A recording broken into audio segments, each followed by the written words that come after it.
अस्सलाम वालेकुम dear students. Microbiology का जो टॉपिक हम डिस्कस करेंगे वो है वर्किंग ऑफ ऑटोक्लेविंग। ऑटोक्लेव एक ऐसा ऑपरेटस है जिसके थ्रू हम स्टेरिलाइजेशन करते हैं बाय स्टीम में, स्टीम यानी कि भाप के ज़रिए।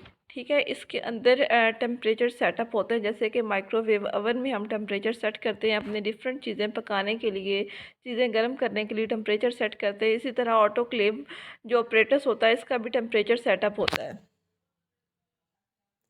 Autoclave commonly use steam. Autoclave commonly use करता है स्टीम को, भाप को। हीटेड जो हीट होती है 121 डिग्री सी पे या 134 डिग्री सेंटीग्रेड पे।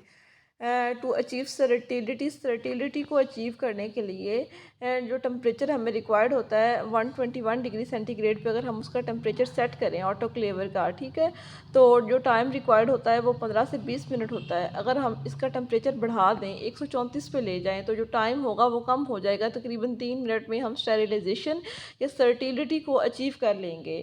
इसके अलावा कुछ चीज़ें ऐसी होती हैं जो रैप्ड होती हैं, जो लिपटी हुई होती हैं, ठीक है, या कुछ लिक्विड्स होते हैं, इनके लिए जो टाइम होता है वो ज़्यादा रिक्वायर्ड होता है। तकरीबन 30 मिनट का टाइम रिक्वायर्ड होता है। Additional sterilising time is required for liquid के लिए एंड इंस्ट्रूमेंट्स, और इंस्ट्रूमेंट्स के लिए packed in layer of cloth. उसके बाद आता है हीटिंग विद बैक्टीरिसाइड।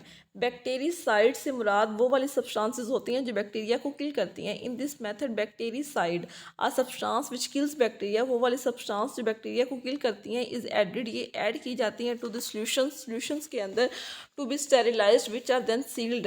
उन सॉल्यूशंस के अंदर बैक्टीरिसाइड को ऐड किया जाता है जिनकी स्टेरिलाइजेशन हमने करनी होती है, और उस सॉल्यूशन को बाद में सील कर दिया जाता है, बंद कर दिया जाता है।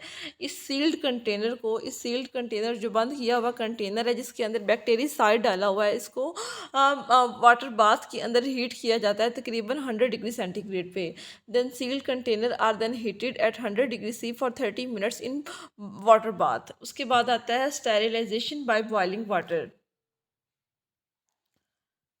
बॉइलिंग वाटर से स्टेरिलाइजेशन की जाती है, यानी कि जरासीम्स वगैरह जो होते हैं वो सारे ख़त्म किए जाते हैं या मार दिए जाते हैं बॉइलिंग वाटर से। इस मेथड के थ्रू ये होता है कि 20 मिनट के लिए एक सब्सटेंस को जिसकी स्टेरिलाइजेशन हमने करनी है कम्प्लीटली पानी में डिप कर देना।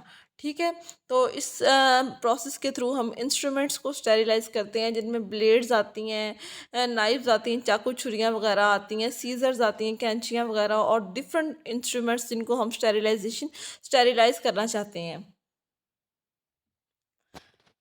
The boiling water is most useful for sterilising instruments. Boiling water जो होता है वो बहुत यूज़फुल होता है, कारआमद होता है इंस्ट्रूमेंट्स के लिए जिनकी स्टेरिलाइजेशन हमने करनी होती है। सिरिंजेस वगैरह, नाइफ्स वगैरह, ब्लेड्स वगैरह और दूसरे, they are completely dipped in water. इसको कम्प्लीटली डिप किया जाता है पानी के अंदर 20 मिनट के लिए तकरीबन। उसके बाद आता है टेंडराइजेशन। टेंडराइजेशन एक ऐसा प्रोसेस होता है जिसके थ्रू हम स्पोरुलेटिंग बैक्टीरिया की एक्टिविटी को कम करते हैं। स्पोरुलेटिंग बैक्टीरिया वो वाले बैक्टीरिया होते हैं जो अपने स्पोर्स को सिक्रीट करते रहते हैं, खारिज करते रहते हैं, रिलीज़ करते रहते हैं।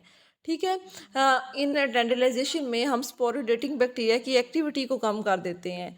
ठीक है, यानी कि वो स्पोर्स जो हैं वो नहीं रिलीज़ करेंगे। स्पोर्स बेसिकली रिप्रोडक्टिव सेल्स होते हैं जो आगे रिप्रोडक्शन करवाने में हेल्प करते हैं, यानी कि उन स्पोर्स के थ्रू नए बैक्टीरिया जो है वो जर्मिनेट करते हैं।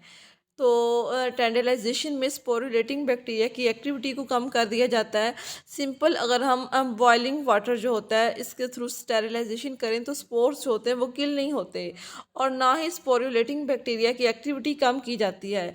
इसमें जो तकरीबन हमें टाइम थोड़ा सा ज़्यादा रिक्वायर्ड होता है, इस प्रोसेस के अंदर तकरीबन 20 मिनट का टाइम हमें रिक्वायर्ड होता है टेंडराइजेशन में, ताकि मुकम्मल जो स्पोर्स हैं या स्पोरुलेटिंग बैक्टीरिया की जो एक्टिविटी है उसको कम किया जा सके।